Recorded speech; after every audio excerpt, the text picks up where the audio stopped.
이 시간 하나님께서 우리에게 주신 말씀은 마태복음 25장 40절 말씀입니다. 신약성경 45면입니다. 우리 함께 말씀 받도록 하겠습니다.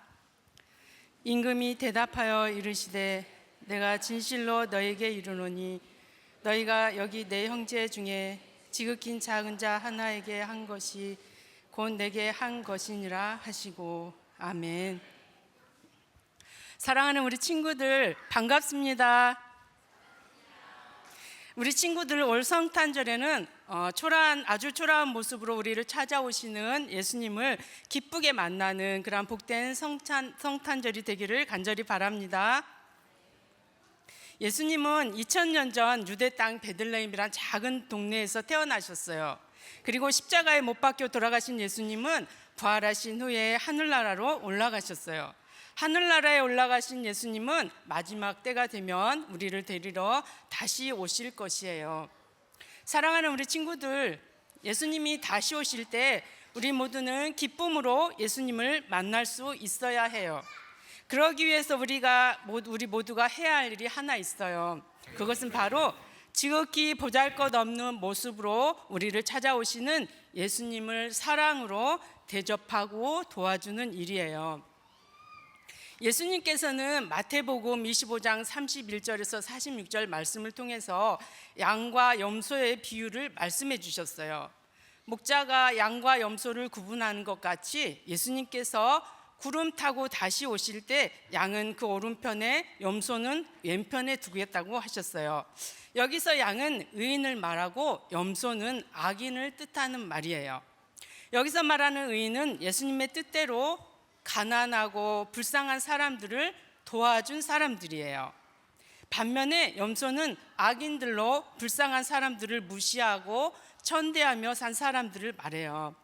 예수님의 말씀에 의하면 의인은 예수님이 줄일 때 먹을 것을 주었고 목마를 때 마시게 하였고 나그네 되었을 때 영접한 사람들이라고 말씀하셨어요.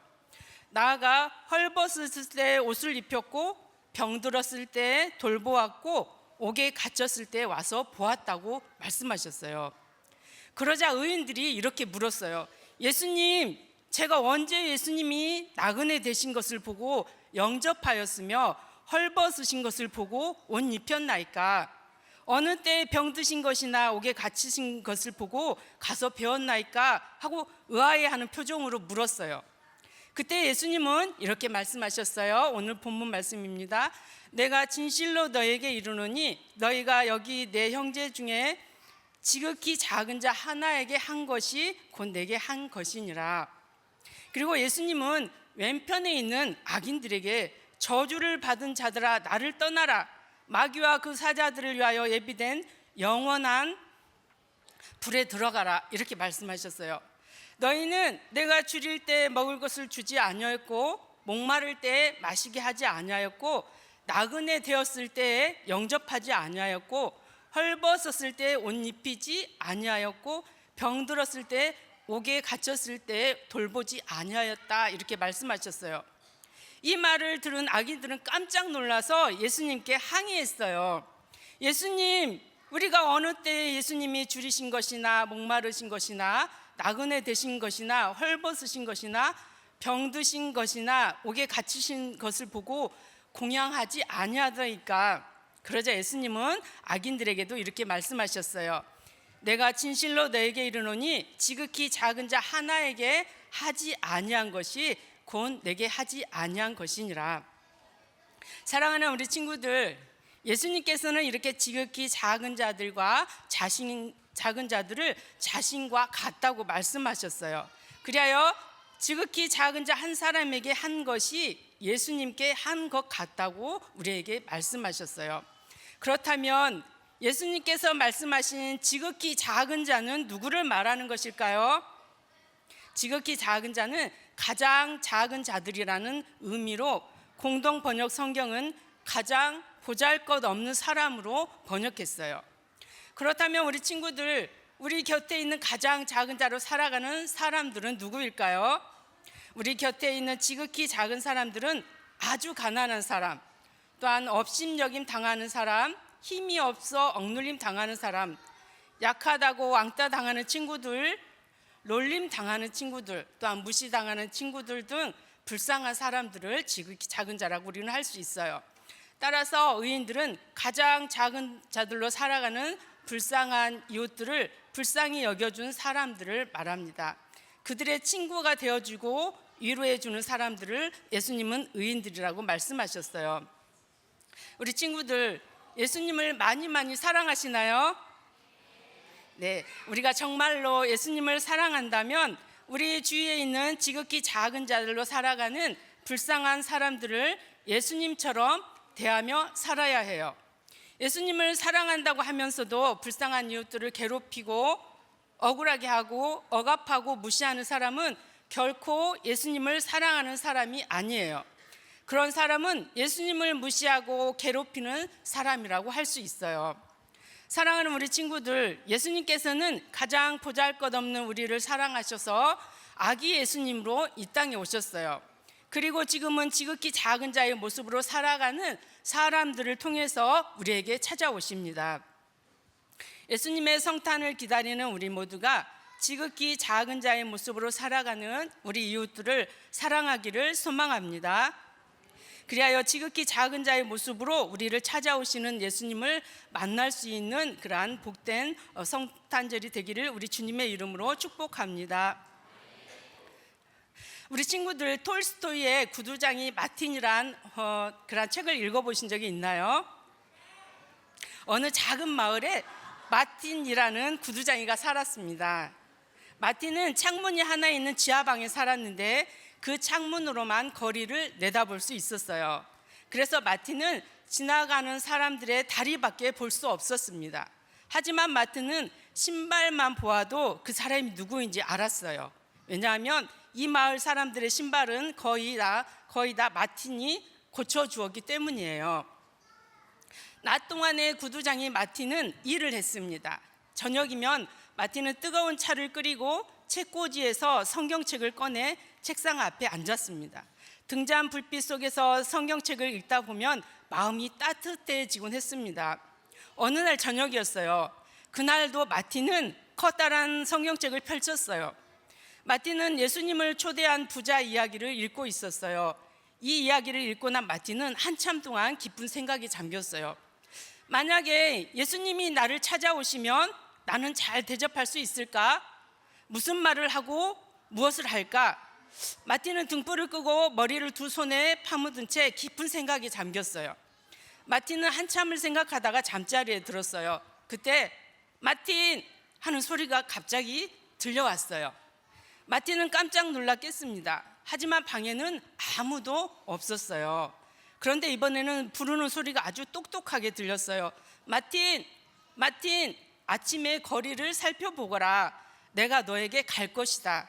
마틴은 일어나 주위를 살펴보았지만 아무도 없었어요.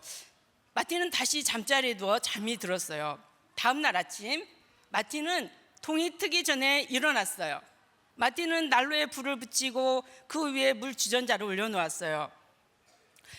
그리고 작업복으로 갈아입고 창밖을 내다보았어요. 아직 이른 아침이라 거리에는 아무도 없었어요. 물이 끓자 마틴은 차를 타고 빵을 잘랐습니다. 그리고 어젯밤 일이 꿈이었을까 생각하고 아침을 먹었어요. 조금 뒤에 마틴은 일을 시작했습니다. 막 가죽을 한 조각 잘라내는데 발걸음 소리가 들렸어요. 마틴은 위를 올려다보았어요. 그때 늙은 청소부 슈테판이 발을 동동 구르며 시린 손을 호호 불고 있었어요. 마틴은 얼른 창문을 열고 외쳤어요. 들어와요, 슈테판. 우리 집에서 몸 좀 녹이고 가세요. 스테판은 안으로 들어와서 따뜻한 난로 옆에 앉았어요. 날씨가 춥군. 얼음장 같아. 슈테판이 한숨을 쉬면서 말했습니다. 슈테판은 마틴이 내어놓은 뜨거운 차를 한 모금 천천히 마셨어요. 스테판은 몸이 따뜻해지자 고맙다는 인사를 하고 돌아갔어요. 마틴은 차를 한 잔 더 마시고 난로 위에 양배추 수프를 올려놓았습니다.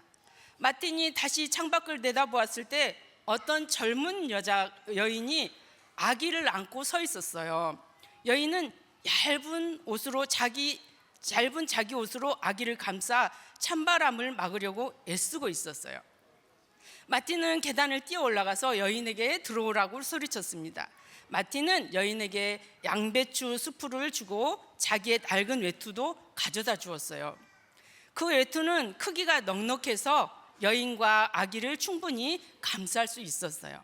또 마틴은 여인에게 돈을 주면서 아기에게 우유를 사주라고 말했어요. 여인은 허리를 굽혀 고맙다는 인사를 했습니다. 그리고 여인은 두툼하고 따뜻한 외투로 자기와 아기의 몸을 감싸고 떠났어요. 여인이 떠나고 난 뒤 마틴은 남은 수프를 마저 먹고 설거지를 했습니다. 마틴은 다시 일을 시작했어요. 그런데 갑자기 거리에서 시끄러운 소리가 들려왔어요. 가게 할머니가 사과를 훔친 소년의 머리채를 잡고 욕을 하고 있었어요. 소년은 몹시 아파했습니다. 그때 마틴이 두 사람 사이에 끼어들었어요. 그 애를 놔주세요. 할머니, 사과 하나 훔쳐 먹었다고 그렇게 심하게 벌을 준다면 우리가 지은 죄는 대체 얼마나 큰 벌을 받아야 하는 거죠? 소년과 할머니는 처음에는 마틴을 바라보더니 나중에는 한참 동안 서로를 바라보았어요. 소년은 나직한 목소리로 용서를 빌었습니다. 소년이 바구니를 들고 할머니와 함께 길을 따라 걸어갔습니다. 마틴은 또다시 일을 시작했습니다. 내일 아침까지 일을 끝내야 하는 일이었습니다. 곧 날이 어두워졌어요. 가로등에 불이 비치는 사람들이 지나갔습니다. 마틴은 등불을 켜고 장화를 마저 다 꿰매고 있었어요. 일이 끝나자 마틴은 연장을 정리하고 가죽 조각들을 다 치웠어요. 마틴은 벽에서 등잔을 내려 책상 위에 올려놓았습니다. 마틴은 어제 저녁 열심히 읽던 성경을 다시 한번 읽으려고 했어요. 그때 갑자기 뒤에서 인기척이 나더니 누군가가 다가왔습니다. 주위를 둘러보니 뒤쪽 어두운 구석에 정말로 사람들이 서 있었습니다. 하지만 누군지는 알 수 없었어요. 그때 어떤 목소리가 속삭였어요. 마틴, 나를 모르겠던가? 누구세요? 마틴이 물었습니다. 나였네 하면서 어두운 구석에서 슈테판이 빙그레 웃으며 걸어 나왔습니다. 역시 나였네 하더니 아기를 안은 여인이 앞으로 걸어 나왔어요. 그 여인은 살며시 웃으며 말을 했어요. 아기도 방글방글 웃고 있었어요. 그리고 나 역시 나였네 하더니 가게 할머니와 사과를 든 소년이 이쪽으로 걸어왔습니다. 두 사람도 빙그레 웃고 있었어요. 마틴은 깜짝 놀라 모두를 바라보았습니다. 그 사람들은 마틴의 눈앞에서 안개 속으로 조금씩 모습을 감추더니 사라져 버렸어요.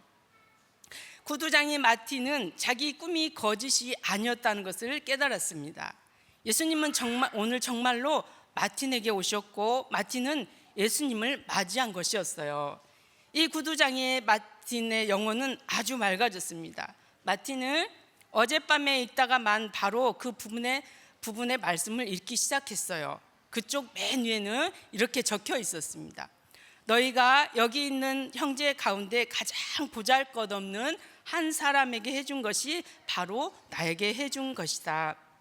예수님은 구두장인 마틴에게 가난한 모습으로, 초라한 모습으로, 또한 보잘것없는 모습으로 찾아왔어요. 구두장인 마틴이 만났던 사람들이 바로 내 곁에 있는 사람들입니다. 내가 손만 내밀면 가까이에 있는 사람이 내가 사랑하고 돌봐줘야 하는 지극히 작은 자 한 사람인 것을 우리는 명심해야 합니다. 성탄절을 기다리는 우리 모두가 우리 곁에 있는 불쌍한 이웃들을 사랑하고 도와줄 수 있기를 소망합니다. 그리하여 그들을 통해서 우리를 만나러 오시는 예수님을 영접하는 복된 성탄절이 되기를 주님의 이름으로 축복합니다. 기도하시겠습니다. 이 땅에 소외되고 불쌍한 사람들을 통해 우리를 만나러 오시는 예수님, 예수님의 성탄을 기다리는 우리 모두가 지극히 작은 자들의 모습으로 우리를 찾아오시는 예수님을 반갑게 맞이하는 그런 사람들이 되게 해주세요. 거룩하신 우리 구주 예수님의 이름으로 기도드립니다. 아멘.